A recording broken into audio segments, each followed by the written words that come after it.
National Herald case में ED लगातार आज दूसरे दिन राहुल गांधी से पूछताछ करेगी, तो वहीं कांग्रेस नेताओं कार्यकर्ताओं का विरोध प्रदर्शन लगातार देखने को मिल रहा है। दिल्ली में कांग्रेस नेता जुट रहे हैं। आइए आपको सीधे लिए चलते हैं एआईसीसी दफ्तर, जहां शक्ति सिंह गोहिल से बातचीत कर रही हैं हमारी संवाददाता ज्योति सिंह। जिंदा रख दिया आपने, ये इनके खिलाफ चार्जेस है। अगर यही बात है तो मेरा पहला सवाल ये है कि आप इनकम टैक्स के किसी भी प्रोसीजरियल लैप्स होती है तो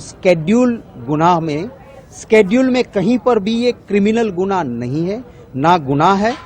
प्रोसीजरियल लैप्स के लिए अलग प्रावधान है, तो फिर आप एफआईआर भी रजिस्टर नहीं कर सकते हो और उसमें आप बिना एफआईआर, बिना कुछ बताए बुला के 10 घंटे के बाद भी दूसरे दिन बुलाते हो। ये डराने धमकाने की कोशिश है, पर राहुल गांधी ना डरे हैं। कांग्रेस अंग्रेजों की लाठी गोली के खिलाफ भी लड़ी थी, तो ये तो क्या चीज है। कल के मुताबिक अगर हम आज देखें तो आज दिल्ली पुलिस की बहुत ज्यादा बल में यहाँ पर तैनात की गई है और कल कई कार्यकर्ताओं को, नेताओं को हिरासत में लिया गया। कई नेताओं के साथ देखा गया कि मारपीट भी हुई है। देखिए, एक पहली बात जो आप कह रहे हो कि पुलिस तैनात करके हम ना निकले, वो कोशिश कर रहे हैं। जब देश आजाद नहीं था, अंग्रेजों का शासन था, तभी भी वहां अधिकार था। आज की कैसी हालत है। दूसरी बात, हमारे लोगों को, मैं भी यहां से सिर्फ बाहर निकला था, कहीं आगे नहीं। मेरी गेट, ऑफिस के गेट से बाहर निकलता हूं और टारगेटेड मेरे ऊपर ही लाठीचार्ज होता है। चिदम्बरम जी को सब पहचानते हैं। चिदम्बरम जी के ऊपर सीनियर ऑफिसर्स हल्ला बोल करके उसको फिजिकली हर्ट करते हैं। मेरे एमपीज, उन लोगों को पटक पटक के मारा जाता है, पर इससे कोई फर्क नहीं पड़ता है। हमें तुम्हारे किसी भी अत्याचार से तुम डरा नहीं सकते हो। आखिरी सांस तक सच के लिए लड़ेंगे। एक आखिरी सवाल आपसे लेना चाहूंगी। बीजेपी ने कल प्रेस कॉन्फ्रेंस करके कहा कि बेवजह ही कांग्रेस के तमाम नेता और कार्यकर्ता सड़क पर उतर रहे हैं, परेशान कर रहे हैं देशवासियों को। राहुल गांधी को बुलाए तो राहुल गांधी खुद क्यों नहीं जाते अकेले? राहुल गांधी को नहीं जाना होता तो हम कोर्ट में जाते कि नोटिस आया है, हमें ईडी में नहीं जाना है। अगर चोर कहीं मन में होता, सीधे चले गए वो। हम उसकी सॉलिडारिटी में साथ चले शांति से। क्या इस देश में इतनी भी आजादी नहीं है? और यही भाजपा वालों को मैं कहना चाहूंगा कि राहुल गांधी जी ने किसी का मर्डर तो नहीं किया, किसी का खून तो नहीं किया।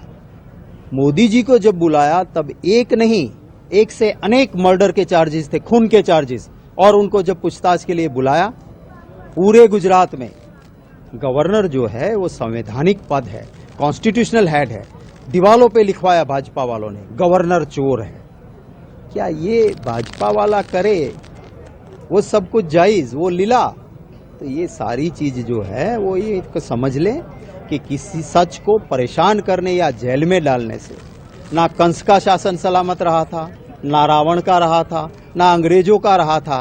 तो भाजपा वालों, तुम्हारा कहां से रहेगा? बीजेपी का कहना है कि ईडी पर दबाव बनाने की कोशिश कर रही है कांग्रेस, इसीलिए सड़कों पर उतर रही है। जब मोदी को बुलाया तब कर रहे थे, तो क्या वो एसआईटी पे दबाव बनाया था इसलिए कर रहे थे? हमने कौन सा दबाव बनाया? और दबाव ही बनाना होता तो हम हमारे स्टेट यूनिट्स आना चाहते थे, उनको कह दिया कि नहीं, आप अपने स्टेट में जरूर सॉलिडारिटी बताइए, दिल्ली मत आइए। हम चाहते अगर यही दबाव बनाना तो पूरे देश से हम कहते कार्यकर्ताओं, आ जाओ दिल्ली, चल लो दिल्ली। करोड़ों लोग यहाँ आ जाते, पूरा दिल्ली का लॉ एंड ऑर्डर ध्वंस हो जाता, पुलिस भी कम पड़ जाती। पर वहां से दिल्ली वालों को, यहाँ के नागरिकों को दिक्कत होती। एक जिम्मेवार पॉलिटिकल पार्टी के नाते हमने सबको कह दिया, आप अपने स्टेट में जो आपको लगता है न्याय हो रहा है तो शांतिपूर्ण अपना प्रदर्शन वहां कीजिए, दिल्ली मत आइए। ये जिम्मेवारी हम निभाते हैं। भाजपा में तो कहाँ उम्मीद करोगे ये। धन्यवाद हमें वक्त देने के लिए। तो राज्यसभा सांसद शक्ति सिंह गोहिल हमसे यहाँ पर बात के लिए जुड़े हुए थे। कैमरा पर्सन रेहान के साथ ज्योति सिंह, A1 TV।